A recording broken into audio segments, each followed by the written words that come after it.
Atypical Hunter podcast. I'm Chris Begbie, along with my co-host Kyle Mork. On today's episode, we talk with Tyler McCluskey from KUDUPOINT BROADHEADS, where we dive deep into the inner workings of the company and the design of the broadhead, as well as talk with Tyler about his own company, Mountain Built Media. We get into a lot more than that. I think you're going to really enjoy the listen, so have at it. So we're here with Tyler McCluskey with KUDUPOINT BROADHEADS and Mountain Built Media. Thank you for taking some time out today and chatting with us. I know you're probably a busy guy, especially you have turkey season right now out in Oregon. Turkey season, yeah, we got turkey and spring bear right now for hunting. But I'm kind of out of commission. I had shoulder surgery like 3 weeks ago, so I'm just kind of hanging out, just icing that, taking care of that. Right. And you're the staff and media director for KUDUPOINT BROADHEADS. Yeah. I guess our first question we wanted to get into was, why do KUDUPOINT BROADHEADS look the way they do? That's because they seem pretty unique compared to most of the other broadheads out there. Right. Yeah. So the KUDUPOINT's it's a 2-blade single bevel. Broadheads, when archery first came to be in the world, 2-blade was what it was. Indians used 2-blade broadheads, and they worked awesome. That's how the human race, kept going with some 2-blade broadheads. And so, KUDUPOINT took that and they added the single bevel to it, because with the single bevel, when you penetrate whatever you're shooting at, it continues to spiral through, creating like a spiral wound channel, which just causes just devastation in the animal. So just that two things together is just an awesome combo. So as it's going through, it's still moving. Right. So like if you take a regular broadhead and you shoot it into something, and you guys know, it just goes straight in and passes through, or doesn't pass through one way or the other. And then, like, see if you shoot it into a target, for instance, you have to pull that arrow straight out and it comes out. If you take a KUDUPOINT and shoot it into a target, you have to twist your arrow to get out. If you just pull it out, you're just going to gut your target, and it's just going to tear it up. Oh, wow.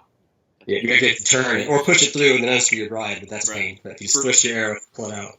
For your benefit, just assume that I know absolutely nothing about archery, because I'm the new hunter of the group. Kyle has been hunting for a while. I've done firearm hunting with waterfowl and things like that. Gotcha. But archery is completely brand new to me. I'm hoping to awesome. get my first whitetail this fall. So that's awesome. My mission's kind of to figure out everything. So welcome to one of the cool kid club now. I know, right?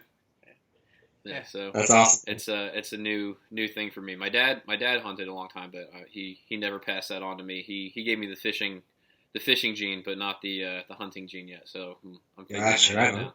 So does it spin the arrow as it flies then? Because my understanding, it does. Right. So when it shoots, the other thing is just spin like crazy. Right. So it's a right bevel. We get a lot of questions about like right and left bevel, because some people have left orientation veins and right orientation veins, and these broadheads shoot good with either or. Like I did a video on our YouTube channel about left and right veins, and they shoot the same. It doesn't matter which way you have it. It's going to spin regardless. Gotcha. Now, why stick with the 2-blade and not add the, I guess they call them bleeder blades on the insides? Right.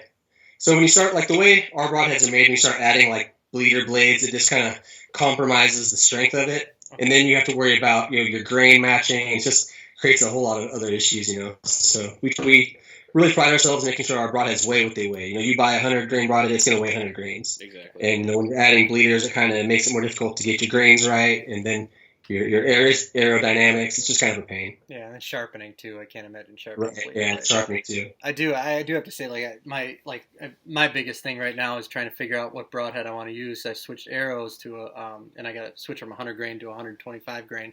And I used a different brand before, but with Kudu, especially, with KUDUPOINT's sponsored and trained to hunt, that's something that's like near and dear to my heart. I was like, yeah, I'm pretty sure I'm going to go with those guys. That's why we reached out to you too. I'm like, reach out to you guys, and you responded back. I was like, yes, that's a win for me. So right on. How'd you like Green Hunt? Did you have a good time with that? Oh yeah. I did one outdoor, and then I did one of the indoor ones that they had this year when you guys came on board as sponsors, and that was really cool. And you got one coming up, right, in June Texas? 1st. Yep, June 1st in Texas. So hopefully I win another. Is that your birthday too? It is my birthday too. Yes. Oh, all right. Yeah, so nice. I'm hoping to win. He's got to win on that, right? Well, it's really cool. Yeah, got one, dude. Exactly. I'm hoping, but on the medal, it's got the KUDUPOINT broadhead on it, which is epic. That's really cool. I got it hanging from my rearview mirror. Just as I Oh yeah, you're right. I noticed that. Get to see that thing every day. But I'm glad I know that thing about the pulling it out of the target, like spinning it out of the target, because I'm pretty sure I would have cashed in a target had I not known that. Yeah. So 99% of other arrows don't spin, right? With broadheads on there. They will. If you do like a real hard right angled fletch, you'll get your arrows to spin. But with the combination of both the broadhead having the right bevel and your fletchings, it's cruising. So how do you match that up with the Kudu broadhead and the fletching? Is there a methodology of making sure that this ratio of spin is correct with the fletching and that sort of thing? Personally, I like to just line up at least one blade with one fletch. So say you're running a 3-blade, or a 3-fletch, just line one of the blades up with like your top fletch that's running up and down your string, Okay. And then if you're running a 4, I run a 4 on my personal arrows, so that's easy. Just line the blades up with both your fletchings. That certainly seems like it would lend itself more to a 4-vein setup or a 4-fletch than a 3-fletch. It's good either way. As long as your arrow's built well. But I personally like 4-fletch. I feel like it corrects faster off your bow and just shoots better, in my opinion. Right. Gotcha. So we have a lot of success with guys using the standard 3. Yeah, that's it. It looked like, and that's why I was kind of like going through the gallery and everything. And I was looking because I saw the preview of your video, and I didn't want to ruin it for myself, so I didn't go on YouTube to watch the left versus right thing. So I kind of wanted to leave that as a surprise for this. But I saw a bunch of guys with 3-vein. I remember you saying you're 4-fletch at 27.5 length arrow. Yeah. So when you're matching the arrows, is there like a recommended type of arrow? Maybe brand to the Kudu broadhead that you see works the best, other than carbon with a Kudu broadhead, maybe like a FMJ with a Kudu broad point. Is there something that works best with it, or that you see the most success with? I'm kind of a gear nerd. I shoot different arrows every year. I've shot FMJs, I've shot Black Eagles, I've shot Carbon Express, I've shot what else? Victories I shot last year. From my experience shooting all those arrows, they all shoot the same. As long as your arrow is built to your specific bow setup, you're going to be good to go, A lot of guys are like, oh, this and that, but as long as your arrow setup is good to your bow, you're going to be fine no matter what. What weights do the broadheads come in? So we have 100 grain, 125 grain, 150 grain heads, and then we got 100s and 125s in micro diameter for like the FMJ guys. Yeah. We don't make those in 150s yet. I think we're going to work on that soon. Okay. And then we also carry 50 grain and 75 grain outserts if you want to add a little more weight up front too. Gotcha. Yeah, that was going to be the outsert thing. I think I just started seeing today because with the arrows I shoot out of my compound, definitely 125. I won't need an outsert, but out of the trad, I want to put these things on both my bows. Add a whole lot of weight to it, the front of it. Yeah, load that arrow up with the trap for sure. Yeah, especially because it looks like such a traditional broadhead to begin with. Right. Got such a primal look to it. That's what. Before I really knew of Kudu, I saw the broad points on Instagram somewhere. I'm like, those are really cool looking broadheads. Right on. Thanks. Yeah, this year I'm actually really loading my compound arrows up too. It's the heaviest arrow I've ever shot. I'm shooting a 510 grain arrow finished. Wow. You just want more momentum behind that? Yeah, because I have a short draw length. I'm only 27.5, so my speeds are never really that well. So I really wanted to load the arrow up. So it's like a 50 cal hitting whatever it is I want to shoot at. Yeah. Nice. So so when does it you see like the guys who go the 125, the 100, the 125, the 150? Is the Kudu Broadpoint good for people who really subscribe to the FOC mentality, or is it like if you don't do the whole FOC mathematics and everything, can you slap it on it? Can maybe you describe what FOC is for people that don't know what the hell you're talking about? Yeah.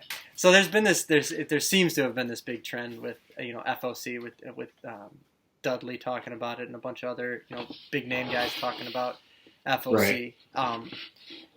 Is it an arrow? Is it a broadhead that you can use whether you subscribe to that mentality or not? Mm-hmm. Or does it lend itself more to having a heavier FOC? Are you a little bit more successful with an arrow that has a higher level, so like 15 or 20% or what? Right.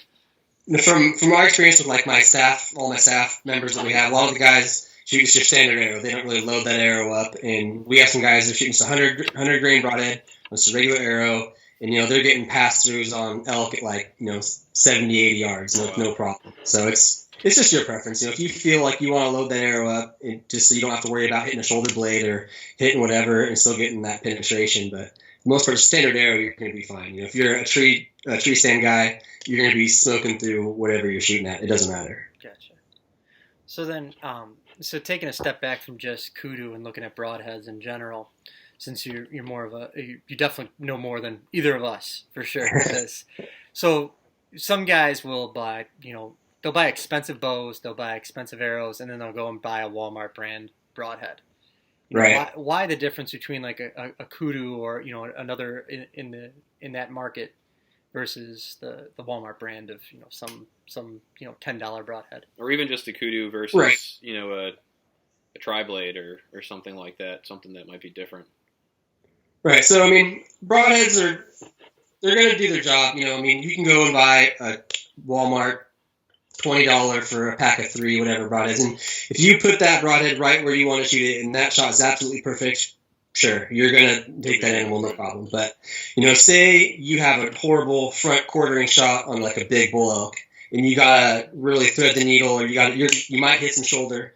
You want to have a broadhead that's really going to perform for you. Something that's going to smash through some bone if it has to and not explode. Because I've seen pictures of cheaper broadheads hitting something like that, and it just crumbles to bits. And that's like a bullet.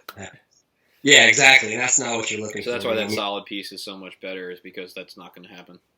Right. Like our broadheads is the full stainless steel, like the same kind of steel you sharpen with like a pocket knife. So it's solid. Okay. If you shoot it at a rock, sure, it'll bend over. I'm sure you've seen some pictures of like broadheads that are bent over. But did that broadhead break? No, it didn't. It bent, and it did its job. It didn't explode. Yeah.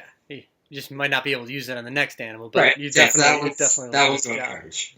Yeah, it seems like the happy medium too, because you see some other broadheads that have they're vented, so for for the wind factor. But the way that it's cut, I definitely like the way it's still a solid broadhead, but it's cut so that I would imagine that's still by design to deal with the wind a little bit. Right, exactly. Yeah, it's the shape is all for aerodynamics and performance. We don't want the little holes in there that a lot of broadheads have, because you get that. Remember, when you were a kid, you had that Nerf whistle, football that whistled. Yeah. A lot of broadheads do that. People don't really think about it, but they do. And that's how you get animals jumping the gun on you. So you have a more quiet broadhead. It's just one more piece of the puzzle to help you. Gotcha. So what are you hunting next fall? Or this coming fall? I'm just doing all general tags this year. I didn't get any of my draw tags, so I'm doing just fall bear, elk, and black-tailed deer here.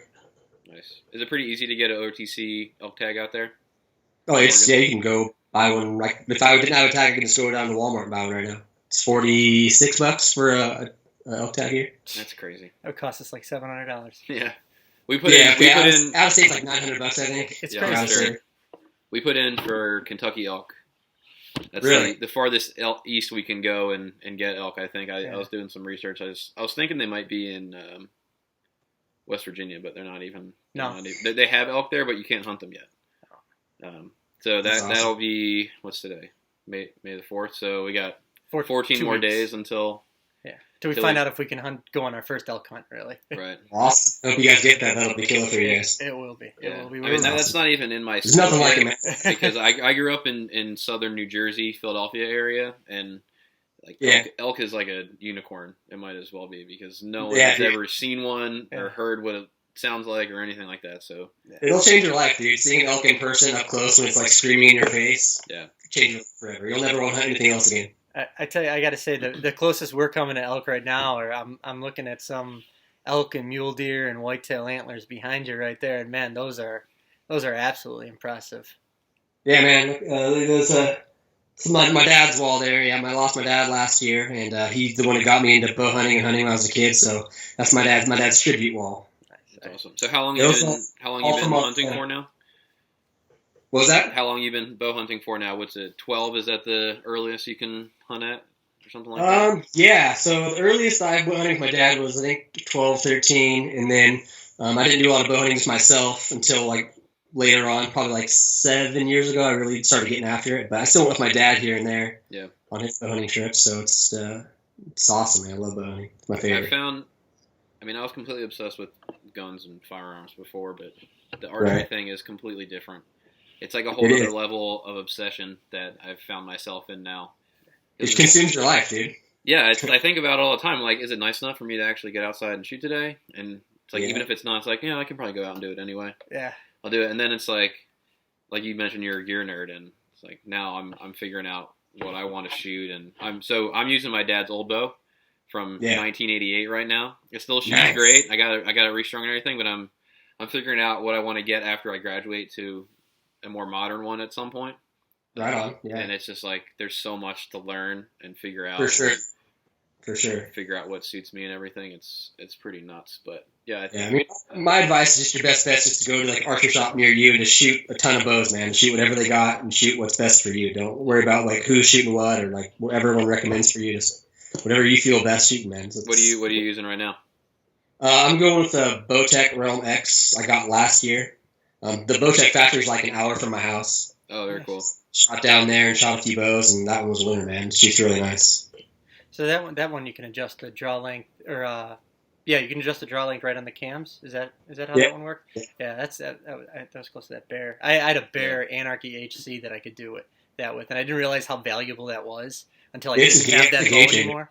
Oh, it was amazing. I was like, I can just change the draw weight here. Didn't know too much about. I mean, it hunted, but again, I made a lot of mistakes. Why would one want to do that? Because then you don't got to go to the bow shop, leave it there for like 3-4 days, and because usually you realize that problem like 2 or 3 days before you want to go hunting. Yeah. So then it's like everything gets thrown off, and if you shoot a single pin sight, like you saw before, like I have a single pin sight, so then you got to recalibrate everything. So that's So to kind of tie it back with the recalibration part, now that I'm kind of talking about it. So when we're practicing with field points, and then we switch over to the broadhead, is there a big difference in what usually contributes to the biggest difference between the field point and the Kudu broadheads? So with the field points and our broadheads, we really pride ourselves on getting as close as we possibly can to your field points. I mean, I'm not saying you're going to be on point every single time, but I'd say 9 times out of 10, you can grab a broadhead, throw it on your arrows, and be good to go. Right. But there's that small group of people that may have some arrow issues in their build, and it'll be off a little bit, but a couple little tweaks here and there, you'll be right on point. If you do if you're familiar with knock tuning, either of you guys are knock tuning. Yeah. Mm-hmm. So you just do a little knock tuning, just turn your arrow a little bit, shoot it, and you should be right on point. No problem. Gotcha.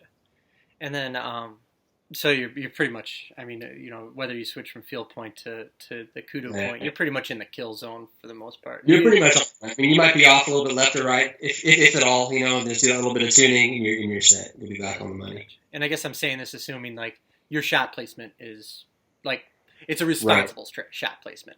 Right. If you do your job, they'll do their job. Yeah, that's always the most important thing, right? Everything the archer has to do first. Yeah, and that was one thing I wanted to make sure at least one of the three of us acknowledged on this one was like you still have to shoot the arrow the right way. Right. You're fletching. Right. Well, I mentioned the other day that's like my biggest fear is I'm going to shoot at my first deer and I'm going to screw it up, and it's like I want to minimize that possibility as much as possible. For sure. Whatever broadhead I can get that's going to help me not just injure a deer and have it run away and never see it again.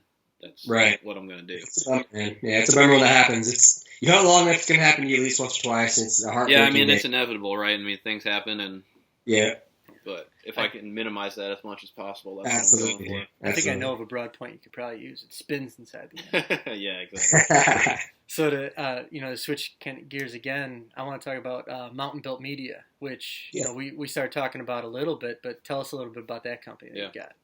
Right, so I've been working with KUDUPOINT for a few years now, helping them kind of build their brand and get their social media game on. And before that, I did a little bit of work with Alaska Guide Creations, if you guys are familiar with that company. Mm-hmm. And so I've just kind of grown to where I really like helping companies build themselves up. It's just really cool to see, brands build and people start using the products because, you helped promote that product. And it's really, really cool to do. So I started my own company called Mountain Built Media. I'm reaching out to smaller companies that really want help building up their social media game and maybe wanting some advertisements, whether it's on the digital form or like business cards or want a website built. I want to be that guy to help them out and get the ball rolling for them. So I've built a few websites for a few companies so far. It's been going pretty good, and it's building it up, man. It's going good so far. So which companies? Yeah. I built a website for Western Contours podcast a few weeks ago. I did another company called Treading Timber. They did theirs. They're kind of like a clothing brand. And then I did Kong Valley Collective is another website I built recently. Nice. Yeah, we're definitely obviously focusing out on the outdoor type companies and outfitters and. Yeah. I'm not strictly sticking to that, but so far, I mean, that's where it's kind of at now. Yeah, that's your niche right now, at least. Yeah, and then I'm gonna do some filmmaking too. I got a couple outfitters out in Oregon that want some hunts filmed for them this September. So nice. Do a little filming, which is my favorite thing. Making hunting films is awesome. So how do you do that? Do you find a bunch of guys or a couple guys that want to go out and hunt, and you're in a tandem tree stand type of deal and sitting with them? I guess you're west. You're west, so you're right. It's all spot and stock here. Right. Yeah. So yeah, just get a couple dudes that are out there filming with them, getting behind them, calling for them, and filming the whole adventure. For these outfitters, they got some big name clients that I'm not really going to talk about, but they want their hunts filmed and edited, put together real well. So I'm looking forward to doing that. It should be pretty fun. So how long do you go out with those people for typically? I mean, what are their hunts usually like? A few days, week, something like that, or? Like 3 to 5 days usually. Gotcha. Depending, about 5 days average, I'd say. Do they let you hunt while you're doing that, or are you? I wish, dude. No, it's all business, man. You're there to work, man. You're there to film. I'll be taking my bow though, just in case. You never know. Yeah, right. Like, I don't want this one. You want it? Right. Yeah. Make sure you got a tag in there. Yeah, especially I'd imagine if you got the big names going out there, I'm sure they're like, I'm gonna pass on this. Right. That's only a 350 bull. I don't want that one. Yeah, no. I've got 7 of those. I got it. Dibs, bro. If I use my kudu point, it'll drop pretty quickly. Can we just? Yeah, exactly. We can have this done by dark. Right. So you mentioned earlier, are you from Montana, or your dad's from Montana? Yeah, my dad moved up from California to Montana when I was like 5 or so. So I spent a lot of my years up there. But my parents got divorced when I was younger. He went to Montana, we went to Oregon. So I kind of bounced back and forth from Montana to Oregon my whole life. Gotcha. Gonna stay West Coast for a long time, you think? Dude, West Coast is where it's at, man. You guys are missing out. Trust me, we know. I haven't. Yeah, I've only made it. I'm going to Arizona tomorrow. Nice. But other than that, I've been to California one time. I'm an East Coast guy. So right on. Most of my years have spent there, and this is as far west as I've lived so far. But really? I'm told we've got some big bucks here. At least we do. My New Jersey brethren have been telling me that I'm so lucky because I live in Illinois now that I'm going to get some big deer. So we'll see. Yeah. I've heard of some big whitetails in that area for sure. Yeah. So I think you'd be all right. Right. Yeah. Just outside of Chicago, it's rough living in the greater Chicagoland area and being a. I can imagine. I've been to Chicago a few times, and it's pretty nuts over there, man. I can imagine. It's fun, but it's like when you like around here, like people out west, like you hear the Cam Hanes and everything. Like out here, if you tell someone that you bow hunt, they're like, "Oh my God, you hunt?" It's like it's kind of amazing. It's like, well, yeah. Then you're just like, I'm not that good, right?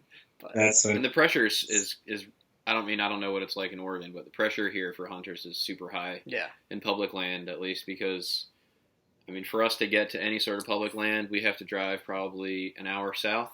Mm-hmm. I would say. Yeah.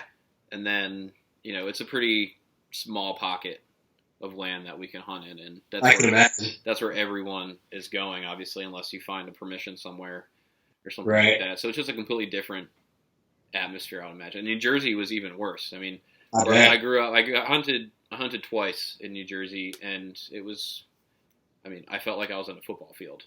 And that was, really? That was the public land that we could hunt on.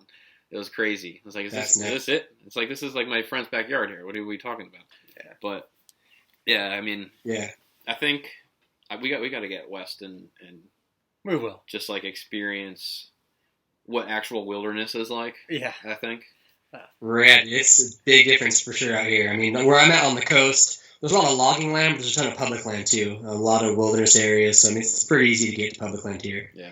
There's elk like 30 minutes from my house. If I go right down the road, just boom, elk right there. I'm not saying I can shoot elk that easy, but they're there.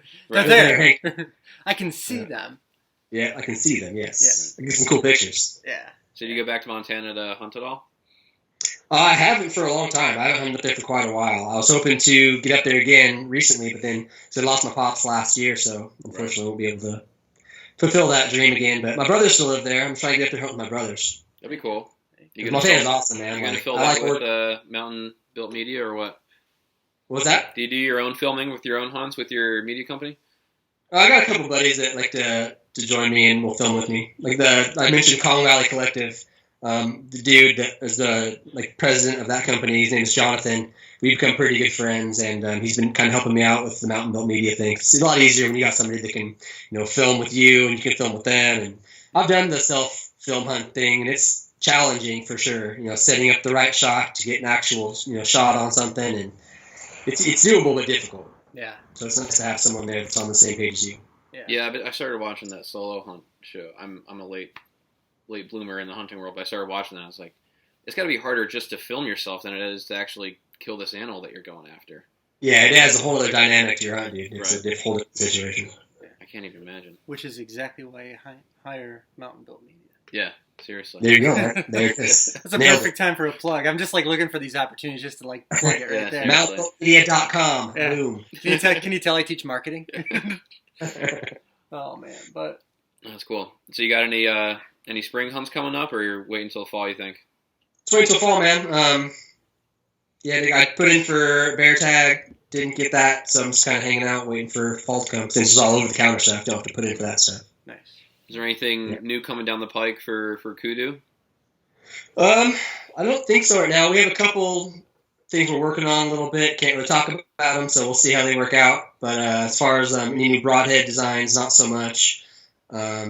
We do carry field points now. If you want to get some, you can get field points and broadheads in one spot. We made some Kudu Point coffee tumblers, so if you want to drink coffee and represent Kudu Point, boom. You can do that too. Nice. Yeah. Always good for a good hunting hat too, or rear window sticker for the pickup truck too, I'm sure. Yeah. We got some decals, and we make these-shirts too. I love those. The shoot here, yeah, those are great. Yeah, shoot them right there. That's the spot, fellas. I'm definitely getting one of those. Yeah. Next podcast, you'll see me wearing one, just kind of sticking my chest. Yeah, there you go. Love it. Yes. How did Kudu come about? I mean, there's 2 owners. You said. What's that? There's 2 owners. You said, and yes, 2 owners, Andy and Eric. Andy, he makes some tools by trade normally before he got into broadhead. So he kind of took his tool making business, and he's a big archery guy, so he kind of wanted to get his own broadheads going, and he had worked with another broadhead company for a while, and they kind of were button heads, and they didn't really see eye to eye. So he's like, all right, I'm going to go make my own broadheads then, and met up with Eric, and now they're Kudu Point broadheads. Right. I found talking to a bunch of people that's typically how this happens. So our last episode, we talked with Sam Schaefer from Titanium Archery Products. Yeah. And he was making baseball bats. And then started making stabilizers out of the same materials because he's also an archery guy. And I feel like that's typically the progression. It's like you start making something, you're like, hey, if I can make this, I can also probably make this. Yeah, once you start manufacturing, right. What you tend to, I guess you got all the channels set up and everything. Right. Right, yeah. Yeah, the Kudu Point factory, their shop is awesome, man. The setup they have and how many broadheads they can crank out, it's pretty cool to see. I like that you guys had a video of engraving with the broadhead on the what was that? website. You guys engrave you use the broadhead to engrave. Yeah, you saw that video? That video was really cool to see. Seriously? Not like a spinning bit or anything? It's the actual broadhead? It's the actual broadhead. That's pretty bad. Yeah, they stuck in the Dremel, the broadhead itself, and they carved out the logo Kudu Point onto a piece of metal. Yeah. That's badass. Between that one and I was laughing my ass off at the sharpening methods. Between one guy, and I like Eric's method better. Eric's method, yeah. Yeah, Eric's method on the website is don't sharpen it, use it as your practice tip.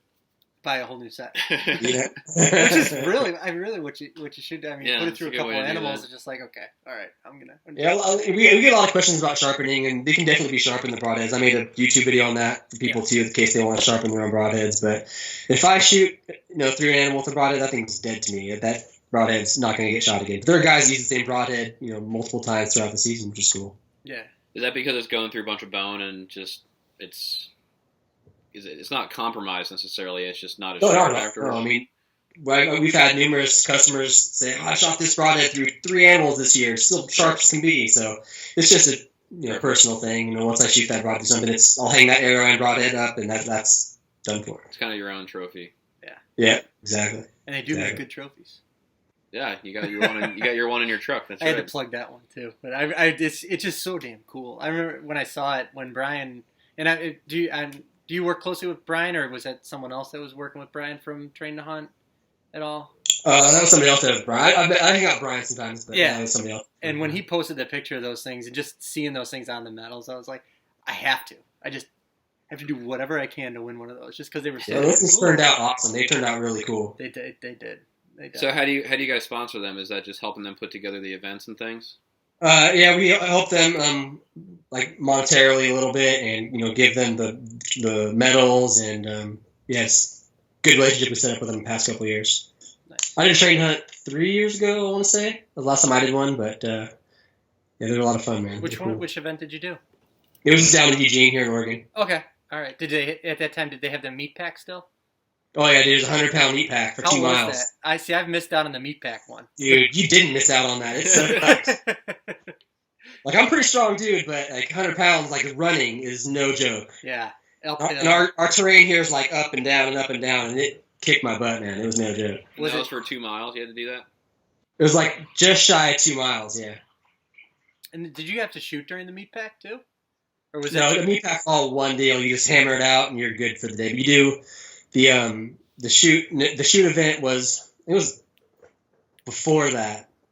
No, okay. So when I did it, it was the 3D course, and then we did the meat pack that same day, and the second day was the shoot and physical challenge deal. Gotcha. Yeah, I feel like they've changed it every year. Now this year they've changed it again.